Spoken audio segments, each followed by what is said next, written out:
क्या telecom spectrum अब बगैर नीलामी के बांटे जाएंगे? ये सवाल इसलिए उठ रहा है क्योंकि टेलीकॉम विभाग ने स्पेक्ट्रम बांटने के लिए नेशनल डिजिटल कम्युनिकेशन पॉलिसी 2018 के ड्राफ्ट पर आम लोगों से राय मांगी और पूछा है कि क्या ई बैंड और वी बैंड के स्पेक्ट्रम बिना नीलामी के दिए जा सकते हैं या नहीं।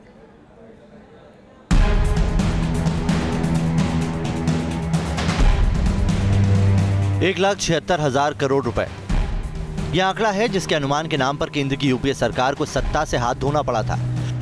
2G स्पेक्ट्रम की नीलामी में सरकारी खजाने को हुए नुकसान के आरोपों के सालों बाद एक बार फिर वैसे ही नुकसान की आशंका खड़ी हो गई है।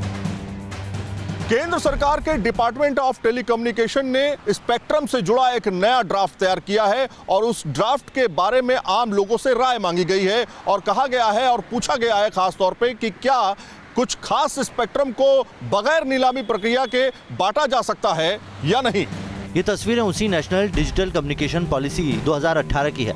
डिपार्टमेंट ऑफ टेलीकम्युनिकेशन ने इसका ड्राफ्ट वेबसाइट पर अपलोड किया है और इस पर लोगों से राय मांगी है। इस ड्राफ्ट के सेक्शन 1.2 की ये लाइन गौर करने वाली है, जिसमें इनेबलिंग लाइट टच लाइसेंसिंग और D licensing for broadband proliferation के नाम पर स्पेक्ट्रम बांटने के लिए राय मांगी गई है, जिसमें डी लाइसेंसिंग का मतलब बगैर नीलामी के स्पेक्ट्रम बांटना है। इसमें आश्चर्य की बात तो यह है कि एक तरफ तो सुप्रीम कोर्ट का सीधा सीधा आदेश है कि आपको सिर्फ ऑक्शन के माध्यम से ही देना है, और दूसरी तरफ सरकार एक पब्लिक ओपिनियन क्रिएट कर रही है या पब्लिक ओपिनियन ले रही है कि क्या सरकार स्पेक्ट्रम को बिना ऑक्शन के भी दे सकती है।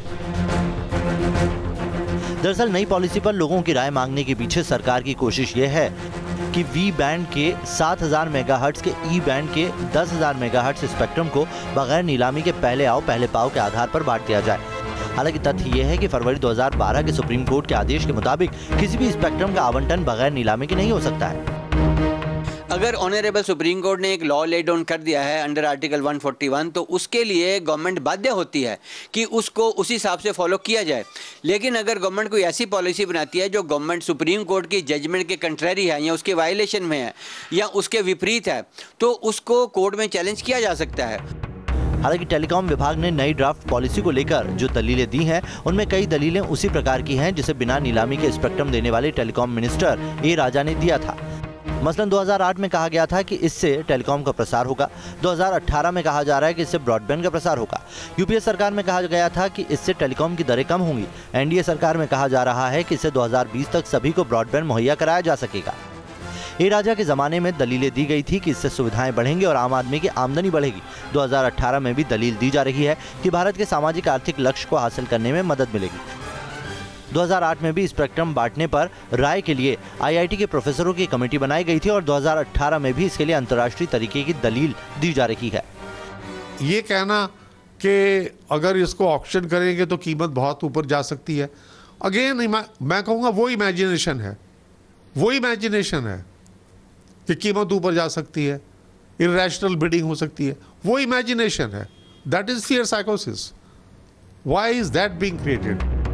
जाहिर है सरकार ने सुप्रीम कोर्ट के स्पष्ट आदेश के बावजूद स्पेक्ट्रम बांटने के लिए नीलामी के अलावा दूसरे विकल्पों पर विचार करने की कोशिश की है। रिजवान आरिफ और अरविंद सिंह के साथ सैयद आमिर हुसैन, न्यूज नेशन, दिल्ली। तो ये स्पेक्ट्रम ही था जिसके आवंटन पर पारदर्शिता ना होने का, ना बरतने का आरोप पिछली सरकार पर लगा था। अब सवाल मौजूदा सरकार की नीति पर है। यहाँ रुक रहे हैं कुछ देर के लिए, आप बने रहिए न्यूज नेशन के साथ।